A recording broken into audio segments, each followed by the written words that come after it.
tek çdo shqiptar, tek çdo malsor, tek çdo malsore. Dhe të ulemi të bisedojmë me te. Jo absolutisht. Nga ky 8 miliard që janë këtu në Tovolin, do të ndahen ato të cilat do hipen 200 euro çdo shqiptar, dhe nuk ka shqiptar që mund të marrë pension në 200 euro.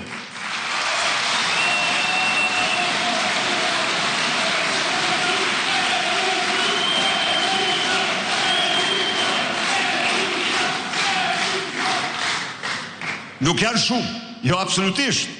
Por, ku është problemi?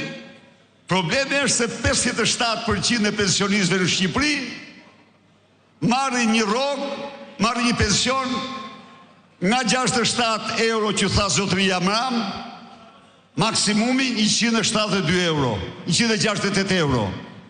Pra marrin një pension ndën 200 euro. Jo, të gjithë pa përjashtim, nga vitet e punës, nga çfarë do lloj faktori tjetër, do marrin 200 euro. 200 euro do marrin.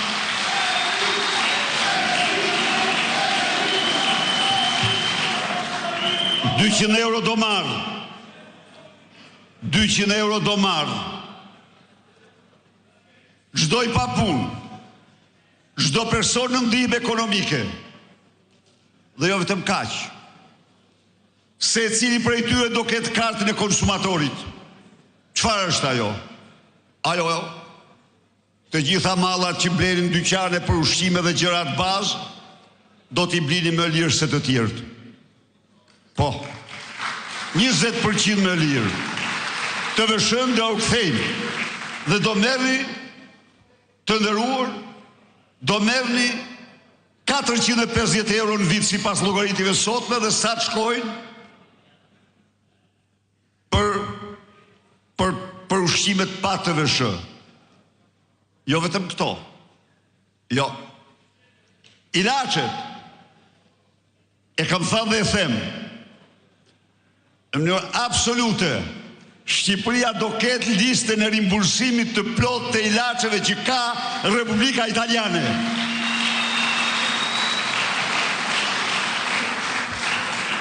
Jemi larg italianëve ne, me gjendje ekonomike, po me ilaçe do t'jemi një lloj si ata.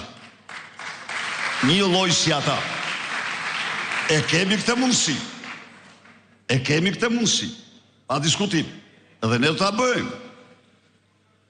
Rroga minimale nuk do t'jetë ndën 500 euro.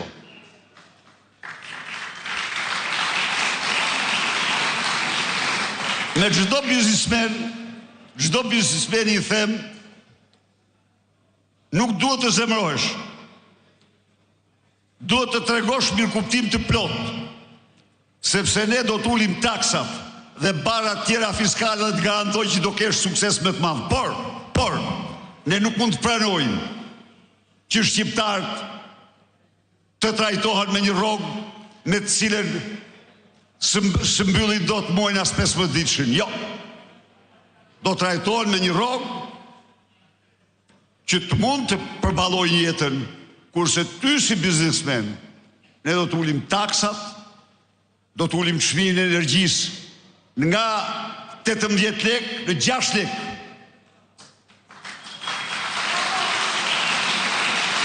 Sot isha në tregun e Tiranës dhe i them një zonje, do ta ulim çmimin e energjisë. 6 lekë, a që kemi patur kur ke qenë ti tha. Ju siguroj, nafta, po ka një mënyrë për t'i rënduar qytetarët, shkon dhe i dhe nafs taksën 1.1 euro, në një kohë kur tjerë të dashur miq e shesin naftën në pompë, 1.1 euro. Ky 1.1 euro i merr taksë. Ky, me këtë çmim, ka inkurajuar gjithashtu kontrabandën. 300.000 ton është kontrabanda e naftës minimumi në Shqipëri. Brenda 100 ditëve të para, barra fiskale mbi naftën zbret në nivelin e Maqedonisë dhe Kosovës, se ne tani kemi rënë aq në grop sa duhet marrim një shembullin të ngjitemi ku janë Kosova, Maqedonia, Malizi dhe pastaj të shohim më lart. Kosova e merr naftën nga Durrësi, e shet 40% më lirë në Prishtinë. Kjo merr fund. Nafta s'do mund të shitet në Shqipëri, kur më shumë se plus minus 10% me çmimin që do shitet në Maqedoninë, Kosovë dhe në vende tjera. Çdo njeri do ta di se në çmimin e naftës nuk rëndohet vetëm ai që ka makinën. Rëndohet secili prej atyre që blen, mbasi çmimi i naftës është çmim transporti për madhrat. Pra, me këtë paket ne japim një frymarrje. Ne në një farë mënyre edhe rikthejmë dinjitetin e njerëzve. Njerëz që sulen dot me pi një kafe. Njerëz që rrinë në stola, burra që kanë shkryp, gra që kanë shkry jetën e tyre në punë. Dhe tani marrin një shpërblim qesharak. Merr fund kjo. Merr fund. Ne fillojmë me këtë paket dhe i garantoj pensionistët edhe rrogulltit do kenë kartën e konsumatorit. Po. Çfarë ka ndodhur në Shqipëri, miq? Ajo që s'ka ndodhur në asnjë vend tjetër. Cila?